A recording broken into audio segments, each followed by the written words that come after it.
जयकारा बोलो माता रानी का। जगत माई महामाई माँ भद्रकाली की जय बोलो। माता रानी के साचे दरबार की जय बोलो। तो कुंभ राशि वालों, स्वागत है आप सभी का मंथन भिंड यूट्यूब चैनल में। प्रिय बंधुओं, धनतेरस के दिन अपने घर के मुख्य दरवाजे पर चुपचाप लाकर बांध देना यह एक दिव्य चीज। जी हाँ बंधुओं, इसके बाद फिर चमत्कार ही हो जाएगा। और वह चमत्कार यह होगा कि आपके जीवन पर किसी भी प्रकार का तंत्र मंत्र, टोना टोटका, काली क्रिया या फिर नकारात्मक ऊर्जा होगी, वह तुरंत ही समाप्त हो जाएगी। माता लक्ष्मी और भगवान धनवंतरी की सीधी कृपा आपको प्राप्त होगी। और इन सब से बढ़कर आपके जो दुख हैं, जिनकी वजह से आप लगातार परेशान हैं, इन संपूर्ण दुखों का जो मूल कारण है वही ही समाप्त हो जाएगा। यानी कि एक ही बार में आपके संपूर्ण दुखों का नाश हो जाएगा। यह एक चीज इतनी अधिक शक्तिशाली है कि श्रीमद् भागवतम में इसके विषय में बहुत ही गहराई से समझाया गया है। और इस एक चीज का सीधा संबंध भगवान धनवंतरी से है और माता लक्ष्मी से है। अब ऐसे में आपको हर हालत में इस एक चीज के विषय में जानना है, क्योंकि हम जानते हैं कि आपके जीवन में परेशानियों का जो दौर है वह लंबे समय से चला आ रहा है। आप लगातार जीवन में आ रही तकलीफों, दुखों, धोखे, अपमान और अड़चनों से परेशान हो चुके हैं। अब ऐसे में आपको कोई एक ऐसा समाधान चाहिए जो आपकी संपूर्ण समस्याओं का एक बार में नाश कर सके। हालांकि आपने छोटे छोटे कई और उपाय पहले भी किए हैं, लेकिन उनके प्रभाव इतने अधिक शक्तिशाली नहीं रहे हैं, क्योंकि कभी कोई उपाय आपने ठीक से नहीं किया, यानी उसमें कोई गलती कर दी, कभी आपने उस उपाय को पूरे भाव से नहीं किया और कभी उस उपाय को करने का सही समय और काल नहीं था। लेकिन बंधुओं, अब यह जो समय आपके जीवन में आ रहा है, इसे अब हाथ से आप मत जाने देना। इस एक चीज के विषय में संपूर्ण जानकारी प्राप्त कर लेना। हम आपको केवल इस एक चीज के विषय में नहीं बताएंगे, अन्य बहुत ही शक्तिशाली और बेहद ही कारगर जानकारी भी आपको देंगे, जो विशेष धनतेरस के दिवस के लिए ही रहेगी और खास तौर से आपकी राशि के जातकों के लिए ही तैयार की गई है। आज का यह जो कार्यक्रम है, यह आपके जीवन में संपूर्ण परिवर्तन लेकर आने की दम रखता है। बस आपको इस कार्यक्रम को अंत तक देखना है, हर हालत में देखना है और आने वाले धनतेरस के दिवस पर इस विशेष क्रिया को कर डालना है। गुप्त रूप से इस क्रिया को करना है, किसी को इसके विषय में कोई जानकारी मत देना और इस क्रिया को करने में कोई गलती भी मत करना। अपने मन में भगवान धनवंतरी के लिए, माता लक्ष्मी के लिए पूर्ण भाव बनाकर रखना और वह कैसे बनेगा, इसके विषय में भी हम आपको मार्गदर्शन देंगे। जी हाँ बंधु, एक सच्चे गुरु का यही कार्य होता है कि वह शिष्य की हर एक कमजोरी को जानते हुए, समझते हुए उसे सही मार्गदर्शन प्रदान करता है, ताकि कमजोर से कमजोर शिष्य भी जीवन में तरक्की कर सके, दुखों से मुक्ति प्राप्त कर सके और आगे बढ़ सके। इसीलिए हम आपको यह भी बताएंगे कि इस उपाय के प्रति आपको अपने मन में भाव कैसे उत्पन्न करना है, क्योंकि बाकी तो सारे कार्य आप कर सकते हैं, लेकिन मन के जो भाव हैं, जो भावनाएं हैं, वे आपके काबू में नहीं रहती हैं। इसलिए इन भावनाओं को काबू में करने की विधि भी आपको जानना बेहद अनिवार्य है। हम लंबे समय से यह देख रहे हैं कि वैसे तो बहुत सारे लोग हमारे उपायों से अपने जीवन में परिवर्तन लेकर आए हैं, परंतु कुछ ऐसे लोग भी हैं जो कहते हैं कि गुरुजी, हमने उपाय तो किया, परंतु उस उपाय का जैसा फल मिलना चाहिए था वैसा फल नहीं मिल पाया है। तो जब उनसे बात करते हैं तो पता चलता है कि उनके अंदर भाव की कमी रह गई थी, जिसकी वजह से यह कार्य नहीं हो पाया। तो अब हम आपको इस समस्या का समाधान भी बताएंगे। कहने का मतलब यह है कि यह कार्यक्रम आपके जीवन में जो परेशानियां हैं उन्हें जड़ से समाप्त करने वाला है और भविष्य में भी आपके जीवन में कोई भी परेशानी, अड़चन, कोई भी रुकावट ना आए, इसके लिए हम एक मजबूत इंतजाम भी करने वाले हैं। तो अब ऐसे में आपको यह कार्यक्रम अंत तक अवश्य देखना है। बंधुओं, हम आपके लिए बहुत मेहनत करते हैं, लगातार आपके लिए सर्वोत्तम, सर्वश्रेष्ठ और काम करने वाला प्रामाणिक ज्ञान लेकर आते हैं। बस हम बदले में यह चाहते हैं कि आप इस ज्ञान को अवश्य ग्रहण करें, कार्यक्रम को अंत तक देखें। यदि आप देखेंगे नहीं इस कार्यक्रम को तो फिर कैसे हमारी मेहनत सफल होगी, हमारी भक्ति सफल होगी, और सबसे बड़ी बात कि आपके जीवन में परिवर्तन कैसे आएंगे। डॉक्टर दवाई अगर देने को तैयार है और मरीज खाने के लिए ही तैयार नहीं होगा तो वह ठीक कैसे होगा। फिर इसमें डॉक्टर की ही क्या गलती है, दवा की भी क्या गलती है, गलती तो उस मरीज की ही है। इसी प्रकार आपको भी इस कार्यक्रम को अंत तक देखना है। ऐसी भूल मत कर बैठना। ऐसे जबरदस्त बेहद ही शक्तिशाली ज्ञान से ओतप्रोत कार्यक्रम रोज तैयार नहीं होते हैं। आप सचमुच में भाग्यवान ही हैं, माता रानी की आपके ऊपर कृपा ही है, तभी आप आज इस कार्यक्रम पर आ पाए हैं। तो बस इन सब बातों का ख्याल रखिए, कुछ समय धैर्य के साथ ठंडे दिमाग से इस कार्यक्रम को देखिए और हर एक बात का मनन करिए और जीवन में उतारिए, और धनतेरस के बाद 100% आपका जीवन बदलेगा। हम आपको गारंटी देते हैं इस बात की। तो चलिए बंधु, आज के इस विशिष्ट कार्यक्रम की शुरुआत करते हैं, लेकिन इससे पहले हम चाहेंगे कि आप माता रानी को आभार अवश्य व्यक्त करें, क्योंकि बिना माता कृपा के कुछ भी संभव नहीं है। बिना माँ की कृपा के तो शिव भी शव के समान है, तो फिर हम और आप हैं ही क्या। तो चलिए जल्दी से कमेंट बॉक्स में लिखिए, जय माँ भद्रकाली कृपा करो, साथ ही साथ जय माँ लक्ष्मी कृपा करो।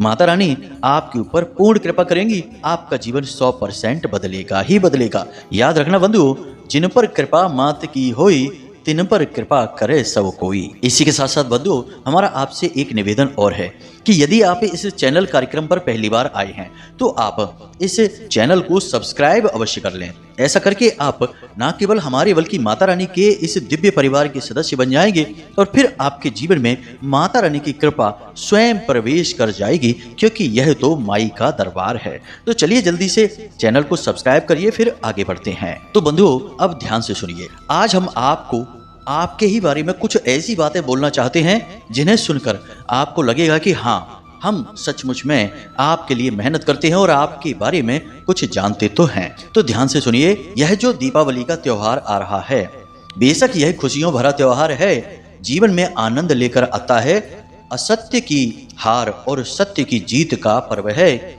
सब कुछ सही है, फिर भी ना जाने क्यों आपका मन प्रसन्न नहीं है, आपके मन में वह हर्ष और उल्लास नहीं है। कुछ न कुछ ऐसी बातें हैं जिन्होंने आपको इतना विचलित और परेशान कर रखा है कि आप इस खुशी को भी महसूस नहीं कर पा रहे हैं। कुछ आपके जीवन में ऐसी अड़चनें और परेशानियां भी चल रही हैं, जैसे कि रुपए पैसे को लेकर परेशानी, काम धंधे व्यापार की परेशानी, कुछ लोगों के जीवन में कर्जे की परेशानी चल रही है, और कुछ जातक ऐसे अभागे हैं कि बेचारों के रिश्ते नातों में ही बड़ी समस्याएं हैं, दाम्पत्य जीवन का भी सुख नहीं ले पा रहे हैं। तो कैसे इन त्योहारों का आनंद ले पाएंगे। हालांकि आप दूसरों को दिखाने के लिए अपने चेहरे पर मुस्कुराहट अवश्य लेकर आ जाते हैं और दूसरों के साथ बैठकर थोड़ी बहुत इधर उधर की बातें भी कर लेते हैं, परंतु मन ही मन आपके एक उलझन है, एक बेचैनी है, जैसे आप ना तो किसी को बता पा रहे हैं और ना ही आप इसका समाधान भी निकाल पा रहे हैं। अब एक बात और है कि आप यह भी जानते हैं कि आप किसी को बता भी देंगे तब भी आपकी समस्या का समाधान तो हो नहीं जाएगा, और ना ही लोग आगे बढ़कर आपकी मदद करने के लिए आएंगे। पता नहीं क्यों आपके साथ ही कुछ ऐसा होता है कि आप चाहे भले ही किसी के लिए कुछ भी कर दें, लेकिन लोग आपके जब परेशानी के दिन होते हैं, जब आपको मदद चाहिए होती है, तब आगे बढ़कर नहीं आते हैं, और तो और आपकी परेशानियों का मजाक तक उड़ाते हैं। आपकी दिक्कत और आपकी समस्याओं को लेकर पीठ के पीछे उल्टी सीधी बातें भी करते हैं। इन सब बातों को आप जब जान जाते हैं तो आप दुखी हो जाते हैं, और इसी दुख और परेशानी की वजह से अब आपने लोगों से अपने दिल के राज बताना, अपनी तकलीफों को सुनाना भी छोड़ दिया है, क्योंकि आप समझ गए हैं कि कोई फायदा नहीं है, कुछ भी किसी को बता दो, किसी को कोई फर्क ही नहीं पड़ता है, सब उल्टा आपको ही गलत समझेंगे, आपको ही उल्टी सीधी सलाह देना शुरू कर देंगे और बिना सोचे समझे कुछ भी कह देंगे, जिससे आप और दुखी हो जाएंगे। इसलिए आपने अपने दिल पर एक मजबूत पर्दा लगा रखा है, जिसे आप अब किसी को नहीं दिखाते हैं। अंदर से दुखी हैं, लेकिन बाहर से चेहरे पर मुस्कुराहट दिखाते हैं, दुख का एहसास भी नहीं होने देते हैं। ये सारी बातें हम आपको इसलिए बता रहे हैं ताकि आपको एहसास हो कि हम सचमुच में आपके लिए मेहनत कर रहे हैं, और ये जो बातें हैं ये आपके जीवन की, व्यक्तिगत जीवन की बातें हैं। अब एक और बात यहाँ पर हम आपको बताएं बंधुओं कि आपके मन में निराशा बहुत गहराई से बैठ चुकी है। आपका मन अब उदास रहने लगा है। लगातार मिल रही असफलताओं से, अड़चने और परेशानियों से और अपनों के ही द्वारा किए जाने वाले अपमान, धोखे और तिरस्कार से आप त्रस्त हो चुके हैं। इसलिए अब आपका किसी भी चीज में मन नहीं लगता है। कोई आपको मदद करने की भी कोशिश करे तब भी आपको उसमें रुचि नहीं रहती है। आपको लगता है कि इस सब से भी कुछ नहीं होगा। लेकिन यह बात ठीक नहीं है। ईश्वर किसी भी इंसान के जीवन में कष्ट तो देते हैं, लेकिन वे यह नहीं चाहते कि वह इंसान निराशावादी हो जाए। अगर आप निराशावादी हो जाएंगे तो आपने ईश्वर के अस्तित्व को ही नकार दिया, सच्चाई और अच्छाई को ही नकार दिया, जो कि आपके लिए ठीक नहीं है। यह जीवन का अपमान है, माँ प्रकृति का अपमान है और स्वयं भगवान का भी अपमान है, सृष्टिकर्ता का अपमान है। तो ऐसे में आपको सकारात्मक रहना होगा। जब जीवन में दुख बढ़े तो जिसमें भी आपकी आस्था है, विश्वास है, बस मजबूती से उन्हें पकड़ लो। इतनी भक्ति, इतना नाम स्मरण और इतनी भावनाएं उनसे जोड़ लो कि उनसे कहो कि अब आप ही देखो, जो करना है आपको करना है।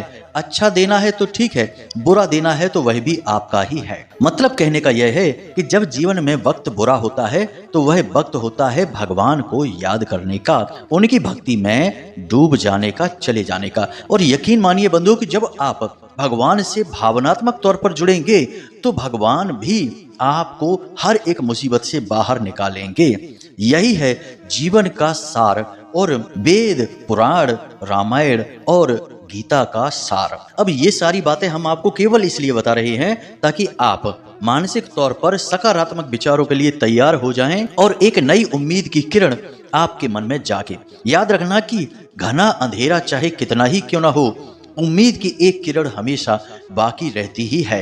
आपको बस वही उम्मीद की किरण ढूंढनी है। अब आपको हम बताते हैं धनतेरस के दिन इस विशेष क्रिया को करने के विषय में। सबसे पहले आपको अपने मन में भाव उत्पन्न करना है। चाहे कोई भी क्रिया आप किसी भी दिन करें, उसके लिए आपको मानसिक तौर पर सुबह से ही तैयार होना होगा। तो आपको क्या करना है, सुबह से ही, धनतेरस का जो दिन है उसी दिन सुबह से आपको क्या करना होगा, जरा ध्यान से समझिए। जब आप सुबह सोकर जागें तो अपनी दोनों हथेलियों को आगे रखकर कराग्रे मंत्र का जाप अवश्य करें। उसके बाद अपने पितृ देवता, अपने कुल देवता और सूर्य देवता को धन्यवाद अवश्य दें।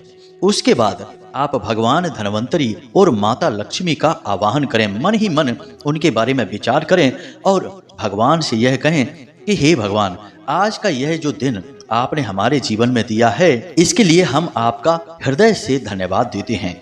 अब बस हम यह चाहते हैं कि आप हमारे संपूर्ण कष्टों को हर लें। हम आपके ऊपर आश्रित हैं, आपके भरोसे हैं, आपके लिए ही सब कुछ कर रहे हैं। और आज का यह जो दिन रहेगा, यह पूरा दिन हम आपको समर्पित करते हैं और इस दिन को हम आपकी पूजा मानकर जो भी क्रियाएं करेंगे वे सब आपको समर्पित करेंगे। और आप जो भी कुछ हमें इसका परिणाम देंगे उसे हम आपका प्रसाद मानकर ग्रहण कर लेंगे। कहने का मतलब यह है कि आप स्वयं को समर्पित कर रहे हैं भगवान के सामने। लोग प्रसाद समर्पित करते हैं, नैवेद्य देते हैं, धूप दीप देते हैं, आप स्वयं को दे रहे हैं, बिल्कुल भक्त प्रहलाद की तरह या फिर भक्त ध्रुव की तरह। और इसके बाद आप मन ही मन भगवान का स्मरण करेंगे। अब इससे कोई फर्क नहीं पड़ता है कि आप किस भगवान का स्मरण करते हैं, अंततो गत्वा सारी की सारी शक्तियां एक ही हैं। तो आप जिस भी भगवान में अपना भाव रखते हैं, हनुमान जी में भाव रखते हैं, तो बस दिन भर उनका मनन करते रहेंगे। हनुमान जी का स्मरण, उनका ही कीर्ति गायन, उनके ही नाम स्मरण को दिन भर अपनाए रखेंगे। भोले बाबा का है तो उनका, माता रानी का है तो उनका। मतलब कहने का यह है कि भक्तिमय दिन आपका गुजरेगा। आप कार्य कुछ भी करते रहिए, मन में भगवान से एक लौ बनाकर रखेंगे और माता लक्ष्मी से प्रार्थना करेंगे कि आपको उनकी कृपा की बहुत आवश्यकता है। आप हमारे जीवन में आइए, हम आपके स्वागत के लिए तैयार खड़े हैं। अब यहाँ पर आप माता लक्ष्मी से मतलब धन संपत्ति से ही मत समझ लेना, केवल रुपए पैसे से ही माता लक्ष्मी को जोड़ना असल में माता लक्ष्मी का अपमान है। माता लक्ष्मी का मतलब होता है संपूर्ण समृद्धि, संपूर्ण चहुमुखी विकास। जब आपके पास धन है और आपके पास मन में संतुष्टि है, जीवन में आनंद है, हर ओर खुशियां हैं, तब उसे माता लक्ष्मी का आगमन कहा जाता है। खाली धन अपने जीवन में लेकर आ जाने से माता लक्ष्मी नहीं आती हैं। वह तो किसी भी तरीके से आ सकता है धन, लेकिन वह माता लक्ष्मी का सच्चा स्वरूप नहीं है, कभी भी जा भी सकता है। और जब तक वह धन आपके पास रहेगा, यानी कि गलत कार्यों से लाया गया धन आपके पास रहेगा, वह आपको परेशान करता ही रहेगा। इसलिए माता लक्ष्मी की संपूर्ण कृपा यानी संपूर्ण स्वरूप ही यही है कि आनंदमय जीवन, हर प्रकार से सुख और धन संपत्ति भी, तब माता लक्ष्मी का आगमन पूर्ण रूप से माना जाता है। तो आपको इसी प्रकार माता लक्ष्मी के आगमन का इंतजार करना है, स्वागत करना है। इन भावों को अपने मन में बनाकर रखेंगे तो आपके मन में धीरे धीरे उम्मीद की किरण जागेगी और आपका मन ईश्वर में लीन होने लगेगा, भाव उत्पन्न होने लगेंगे। अब एक कार्य और कर सकते हैं कि आप अपने मोबाइल फोन में इस दिन समुद्र मंथन की कथा, जी हाँ बंधुओं, श्रीमद् भागवतम में भी है, शिव पुराण में भी है और बहुत सारे पुराणों में इस कथा के विषय में बताया गया है। तो आप इसका श्रीमद् भागवतम पुराण वाला स्वरूप मोबाइल फोन में जरूर देखें और इस कथा के बारे में मन में विचार करें। जब 14 रत्न बाहर निकलते हैं, स्वयं भगवान धन्वंतरी अमृत कलश लेकर बाहर निकलते हैं और माता लक्ष्मी का आगमन होता है, कैसे कैसे यह पूरा का पूरा व्याख्यान चलता है, कैसे कैसे ये दृश्य होते हैं, इसे आप अपने फोन में जरूर 1-2 बार देखें दिन में। इसी दिन, जी हाँ बंधुओं, धनतेरस के दिन हम गारंटी देते हैं कि आपके मन में भाव इतने गहरे हो जाएंगे कि अब आप जो क्रिया करेंगे, जिसे हम आपको बताने जा रहे हैं, तो आपको 100% लाभ प्राप्त होंगे। ये सारी बातें हम आपको केवल इसलिए बता रहे हैं ताकि आप ना केवल शारीरिक तौर पर बल्कि मानसिक तौर पर भी इस क्रिया में शामिल हो सकें। जी हाँ बंधुओं, लोग अक्सर यही करते हैं कि बस ऊपर ऊपर से उन्होंने कोई क्रिया कर तो दी, लेकिन मन कहीं और ही व्यस्त है, चित्त किसी और कार्य में ही डूबा हुआ है। बस फॉर्मेलिटी के लिए उपाय कर डाला और सोचते हैं कि काम ही नहीं किया उपाय ने, पता नहीं कैसा उपाय था। बंधुओं, सब उपाय कार्य करते हैं क्योंकि ये बने ही आपके उद्धार के लिए हैं, बशर्ते कि इनकी संपूर्ण क्रिया पद्धति को माना जाए। और उपाय और क्रियाओं की जो प्रथम पद्धति है वह यही है कि इनके प्रति मन में भाव होना चाहिए। तो हमने भाव निर्माण के लिए आपको संपूर्ण पद्धति समझा दी है। आप इस पद्धति के बारे में मन में विचार करें, मनन करें, उसके बाद इस क्रिया को करना शुरू करें। आप चाहें तो आज आप इस कार्यक्रम को सुन रहे हैं, कल से ही इस पद्धति को अपनाना शुरू कर दें। रोज सुबह जागें और ऐसा ही विचार करें। दिन में 1-2 बार समुद्र मंथन की कथा को अवश्य देखें। श्रीमद् भागवतम वाली समुद्र मंथन की कथा, यह आपको बहुत ज्यादा उत्साह से भी भर देगी और बहुत कुछ नया सिखाएगी भी। बस आपको पूरे गहरे भाव के साथ इस कथा को देखना सुनना है। तो यहाँ तक सारी तैयारी आपकी हो चुकी है मानसिक तौर पर। अब बात करते हैं क्रियाओं की और उपायों की। तो याद रखना कि धनतेरस के दिन सबसे पहला काम आपको अपने घर के मुख्य दरवाजे की सफाई कर देनी है और थोड़ा सा गाय के गोबर से लीपन कर देना है और एक चौक बना देना है आटे से, और उस चौक के बीचों बीच थोड़ी सी आपको अन्न रख देना है, यानी 2 मुट्ठी आप गेहूं रख दें और उसके ऊपर एक गाय के घी का दीपक अवश्य जला दें अपने घर के मुख्य दरवाजे के ठीक बीचों बीच। जी हाँ बंधु, इस क्रिया को आप सुबह सुबह ही कर दें। याद रखना कि सुबह का जो समय होता है उस समय दिव्य शक्तियां सबसे अधिक जागृत होती हैं और इस मृत्यु लोक में भ्रमण कर रही होती हैं, ऐसा हमारे पुराणों में भी लिखा हुआ है। तो ऐसे में की गई क्रिया दिव्य शक्तियों को आकर्षित करती है, खास तौर से माता लक्ष्मी की उस परम पवित्र ऊर्जा को। तो यह एक कार्य आपको अवश्य करना है। साथ ही साथ आपको अपने दरवाजे पर तोरण, या जिसे बंदरवाल भी कहा जाता है, उसे भी अवश्य बांध देना है। याद रखना कि कोई तोरण प्लास्टिक वाली मत बांध देना। जो प्राकृतिक पत्ते होते हैं और पुष्प होते हैं उनकी ही तोरण आपको बनानी है। इसके बाद अपने घर के जो मुख्य दरवाजा है उसके ठीक ऊपर की ओर आप लाल सिंदूर से श्रीम, जी हाँ बंधुओं, श्री लिखें और एक अंक की बिंदी लगा दें।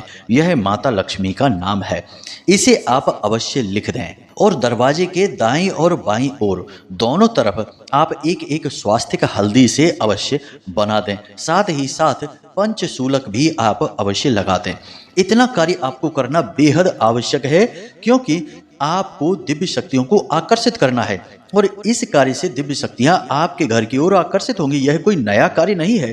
प्राचीन काल से हर एक हिंदू के घर के मुख्य दरवाजे पर ये क्रियाएं की जाती थीं। जब कोई पवित्र दिन होता था या कोई धार्मिक मांगलिक कार्य घर में होता था उस समय ये क्रियाएं की जाती थी। लेकिन अब लोग आज के इस भागदौड़ भरे युग में सब भूलते जा रहे हैं। तो जो सामान्य सी चीज़ें भी हैं वे भी बड़ी अजीब सी लगती हैं। इसलिए आपको हम बता रहे हैं, तो यह क्रिया को आप अवश्य करें। अब एक महत्वपूर्ण बात बंधुओं, इसे आप ध्यान से समझिए। आपको बाजार से एक घोड़े की नाल लेकर आनी है और धनतेरस के दिन आप इस नाल को खरीद कर लाएंगे, उससे पहले नहीं, उसके बाद नहीं। घोड़े की नाल लोहे की ही होनी चाहिए, किसी अन्य धातु की नहीं, प्लास्टिक वगैरह की नहीं। जी हाँ बंधुओं, और दूसरी बात कि दोपहर के समय यानी 10:30 बजे से 1:35 के बीच में ही यह खरीद होनी चाहिए, उसके आगे पीछे नहीं, अन्यथा आप मुहूर्त से बाहर खरीदेंगे जो कि ठीक नहीं होगा। तो आप इस घोड़े की नाल को अवश्य खरीदें, और जो चीज़ आप खरीदें वो एक अलग बात हो जाती है, लेकिन घोड़े की नाल आप अवश्य खरीदें। अब इस घोड़े की नाल के साथ आपको एक प्रयोग करना होगा। सबसे पहले आपको इस घोड़े की नाल को अपने घर लाना है और गंगा जल से इसे शुद्ध करना है। उसके बाद इस घोड़े की नाल को अपने पूजा घर में रखना है, भगवान के चरणों में रखना है। जैसे माता लक्ष्मी की तस्वीर है, भगवान नारायण की तस्वीर है, उनके चरणों में रखना है। और उसके बाद आपको इस पूरे घोड़े की नाल को लाल रंग की मौली से लपेट देना है, यानी कि यह गोल सी होती है, तो आपको इसे पूरा धागे से लपेट देना है। मौली से लपेटना है, किसी सामान्य धागे से नहीं, जिसे हम कलावा भी कहते हैं। पूरी इसे ढक देना है और उसके बाद आपको इस नाल का पूजन करना है। जी हाँ बंधुओं, सामान्य तौर पर पूजन करेंगे, यानी लाल सिंदूर लगाएंगे और उसके बाद दीपक जलाएंगे और भगवान के सामने इसे रखा छोड़ देंगे। 1-2 घंटे के लिए इसे भगवान के सामने रखा छोड़ देंगे। शाम के समय, जी हाँ बंधुओं, जब सूर्यास्त हो जाए उसके बाद आप इस नाल को काले कपड़े में लपेटेंगे, यानी कि काले कपड़े में रखेंगे। और इस नाल के साथ आपको कुछ सामग्री रखनी है, जैसे कि थोड़े से काले तिल रखने हैं, एक सिक्का रखना है और 7 गोमती चक्र भी रखने हैं। इसके बाद आप इसे एक पोटली के रूप में लपेट देंगे और इसे अपने घर के मुख्य दरवाजे की चौखट पर बांध देंगे। इसे आप अंदर की ओर बांधेंगे और ऐसा कोशिश करें कि कोई इसे देखे ना, क्योंकि लोग देखेंगे तो टोकेंगे कि यह क्या है, फिर आपको कुछ बताना पड़ेगा। यह गुप्त उपाय है, कोई मंत्र जाप नहीं है, कोई विशेष विधि नहीं है, बिल्कुल साधारण है। बस आपको भाव यह रखना है कि भगवान आपके संपूर्ण कष्टों का नाश करेंगे, आपके घर में प्रवेश करेंगे। इसमें रखी हर एक चीज का बहुत अधिक महत्व है।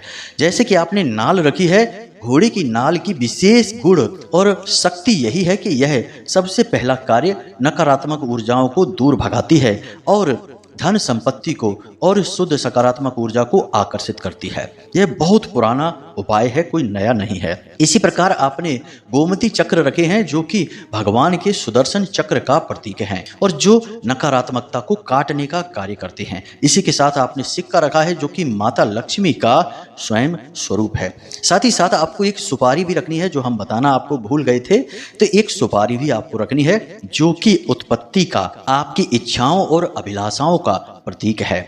तो आपको ये संपूर्ण चीजें एक पोटली बनाकर अपने घर की चौखट पर बांध देना है, बस। और कुछ भी खास नहीं है, बस इतने से ही आपका काम हो जाएगा। बाकी आप भगवान धन्वंतरी की 2 तस्वीरें लेकर भी आएं इसी दिन, इसी मुहूर्त में। एक तस्वीर अपने पूजा घर की दक्षिणी दीवार पर लगा दें और एक तस्वीर अपने रसोई घर की दक्षिणी दीवार पर लगा दें। दोनों तस्वीरों के नीचे प्रतिदिन गाय के घी का एक दीपक शाम के समय अवश्य जलाया करें। याद रखना कि आपके रसोई घर में भगवान धन्वंतरी का वास होता है और आपके पूजा घर में भी उनका वास होता है। भगवान धन्वंतरी साधारण देवता नहीं है, अमृत वही लेकर आए थे और उन्हें आरोग्य यानी देवताओं का वैद्य कहा जाता है। साथ ही साथ धन का कारक भी कहा जाता है। जहां धन्वंतरी है वहीं धन है, इसे आप याद रखना। तो आपको प्रतिदिन भगवान धन्वंतरी की पूजा इसी प्रकार करनी है। रसोई घर में पवित्रता अवश्य बनाकर रखें। दूषित भोजन रसोई घर में ना बनने पाए, यानी कि गलत, तामसिक, मांसाहार आदि का आपके रसोई घर में नहीं तैयार होना चाहिए भोजन। साथ ही साथ रसोई घर में आपको यूं ही चप्पल वगैरह पहनकर नहीं जाना है। जैसे आप अपने घर के मंदिर में जाते हैं शुद्धता, पवित्रता, स्नान आदि के बाद, वैसे ही रसोई घर में भी जाना है, क्योंकि वह भी एक दूसरा पूजा स्थल है। रसोई घर को दूसरा पूजा स्थल कहा जाता है। यहाँ पर आपके कम से कम 4 से 5 देवी देवताओं का वास होता है, तो आप इसे पूजा घर ही कहेंगे और आपके घर का ऊर्जा स्रोत है, यह आपके घर का पावर हाउस है। तो इसे आप शुद्ध अवश्य बनाकर रखें। इस क्रिया को आप करिए और इस क्रिया के परिणाम आपको कैसे प्राप्त होते हैं हमें कमेंट करके अवश्य बताना। इसी के साथ साथ आज के इस कार्यक्रम को समाप्त करते हैं। उम्मीद करते हैं कि आपने सारी बातें अच्छी तरह से समझ ली हैं। अब आप इनका प्रयोग करके लाभ अवश्य ले पाएंगे। हमने जो बातें आपको बताई हैं उन्हें आपको बारीकी से समझना होगा। बहुत सारी बातें ऐसी हैं जो मानसिक हैं और मन से ही सब कुछ चलता है इस संसार में। याद रखना बंधुओं, मन के हारे हार है, मन के जीते जीत, और मन ही मिलावत राम से और मन ही करत फजीत। तो आपको यानी अपनी सफलता यानी राम से मिलना है तो मन से ही आपको संकल्पित होकर चलना होगा, अन्यथा जीवन में फजीत तो होती ही है। तो इसी के साथ साथ कार्यक्रम को समाप्त करते हैं। कोई प्रश्न यदि आपका मन में उठे तो आप कमेंट करके पूछ लें या फिर व्हाट्सएप नंबर पर मैसेज करके पूछ सकते हैं। हमेशा हंसते रहिए, मुस्कुराते रहिए, सकारात्मक रहिए और दिन में एक बार मंदिर अवश्य हो आइए, क्योंकि आपका उद्धार तो वहीं से होगा। मिलते हैं अगले ज्ञानवर्धक कार्यक्रम में, तब तक के लिए धन्यवाद। प्रेम से बोलिए जय माई की जय, मां भद्रकाली। माता रानी आपका कल्याण करें। धन्यवाद।